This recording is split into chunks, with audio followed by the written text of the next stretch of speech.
What we've got here should have been a joy, but I'll warn you now, there was a lot of problems on this one.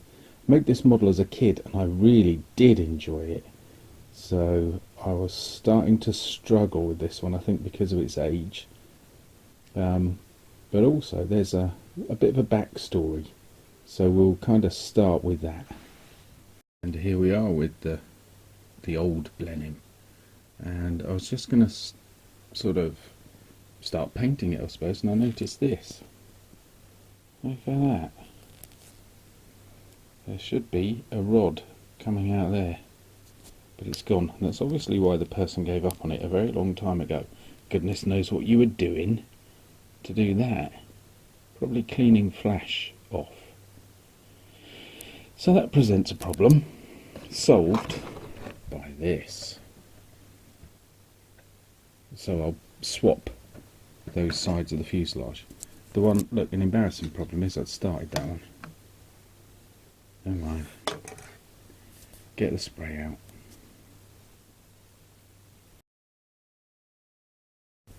Right. Variously undercoated bits and pieces. There's all the parts. I'm pretty sure they're all there. So basically, it's time to get gluing. Oh, 2 shades of green going on. That'll all start to blend in. I do like to have different shades to give it a bit of depth. Yeah, here we go. So far so good, it's all going fine. Yeah, no problems.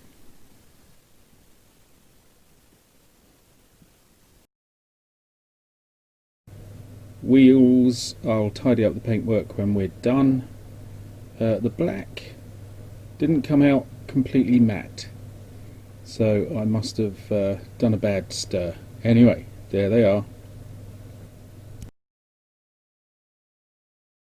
And by now, I mean, this is interesting. I've pushed the wings and the tails pieces in, and they fit snugly. But that's only because I've been filing them down for days, almost literally. And it's at this point that I started to realise nothing fits. So they're slotted together, along with all the bits of the engine, because I've been carving them out as well. So this is, I'm now at the point where I'm thinking this is tough. And you can see on the engine, you've got the main sort of section, then you've got that black ring that needs painting over, and then on the interior, I'm pointing at the black ring at last, I've got there. That and those pieces, all 3, just won't go together at all without an awful lot of work. And the interior of the engine itself in there wouldn't go in at all, and that has been well carved to get it in and get it straight, because if you don't, the propellers are going to point in weird directions. So now at this point I'm troubled. I'm in a quandary about the underside colour. I've seen a version of this in grey on the underside.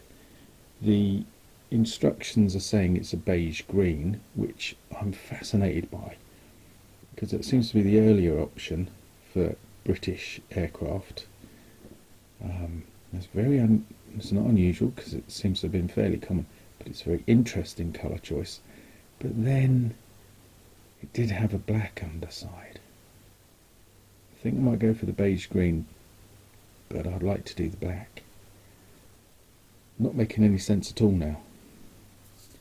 Not unusual really, is it? Right, I think we need an update. I don't really know where we were, but we're here now. And I think basically I've glued the wings on, haven't I? The metal doesn't look very coppery, it looks gold. Oh, have we gone through the fiasco of the metal? There's no indication of it in the instructions. I'll show you the box lid again in a minute. And the box lid, they're silver, or obviously well finished aluminium or something. So I did them a very pale aluminium by putting a bit of silver in with the aluminium paint. And then I looked online and I haven't seen any aluminium ones. So I then put copper over the top, and it looks like the silvers, or the two metals, have been kind of freed up a little and come through, and it all looks a bit gold, doesn't it? Anyway, here we are. We're here, which means I've got to put the pilots in, put the glassware on, and then think about what I'm going to do about that missing bit.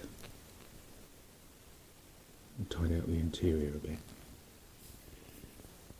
So we're heading to the crisis point in this model. I wonder what I'm going to do.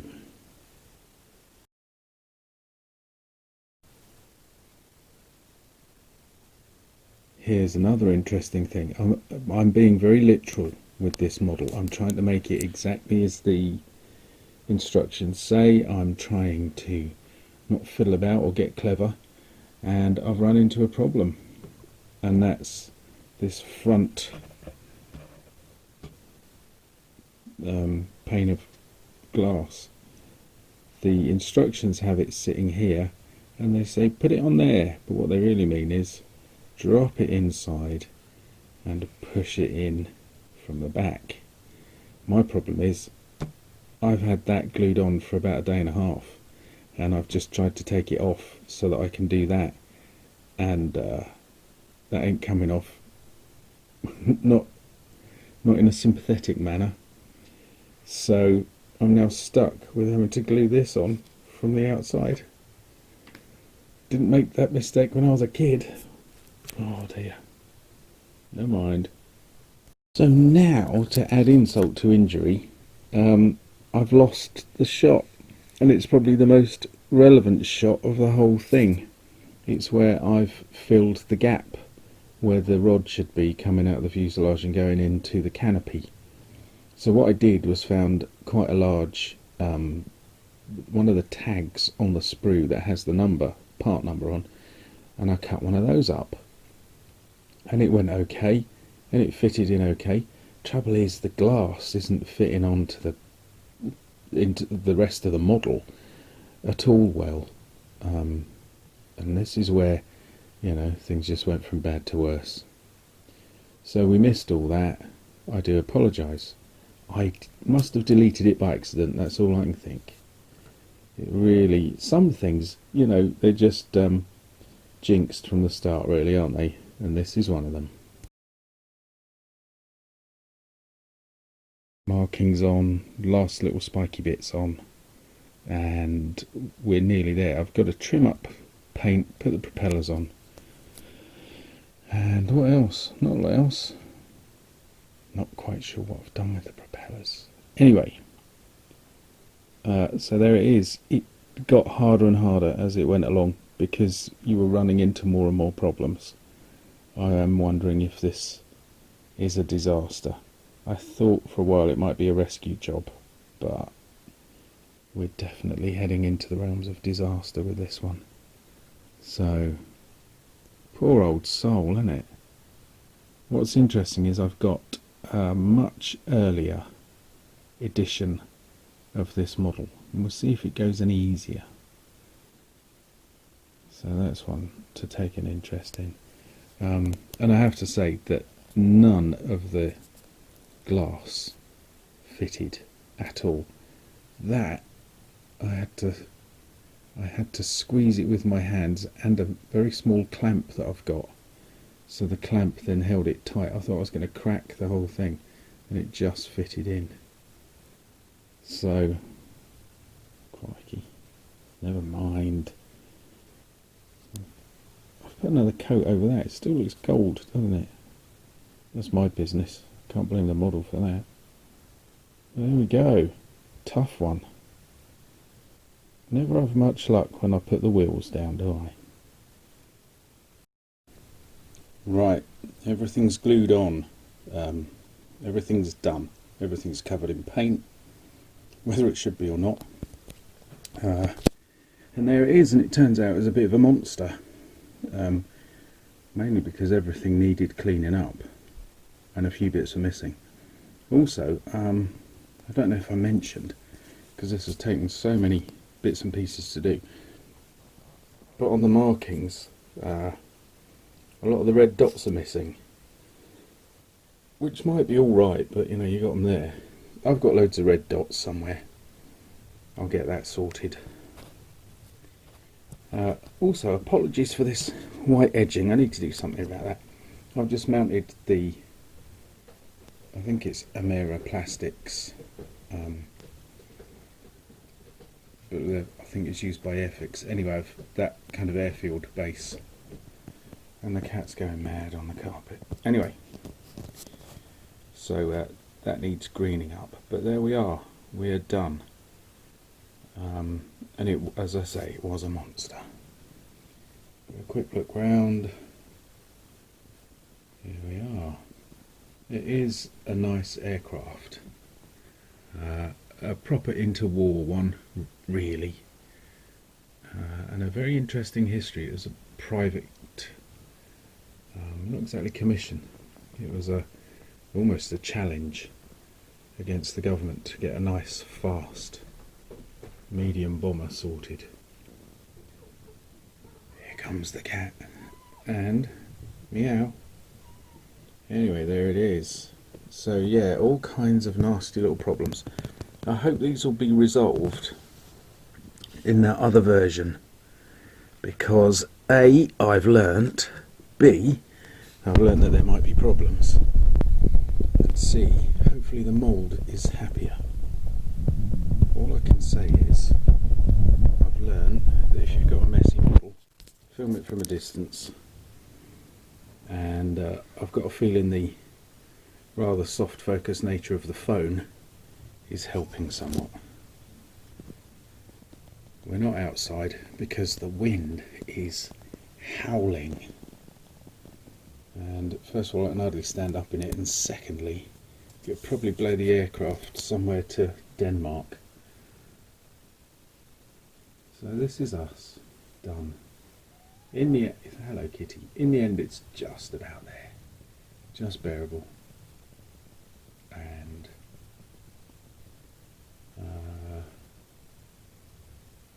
yeah, it's okay. Don't give it to a beginner. Not that date version anyway. What was it? The 90s, early 2000s, something like that.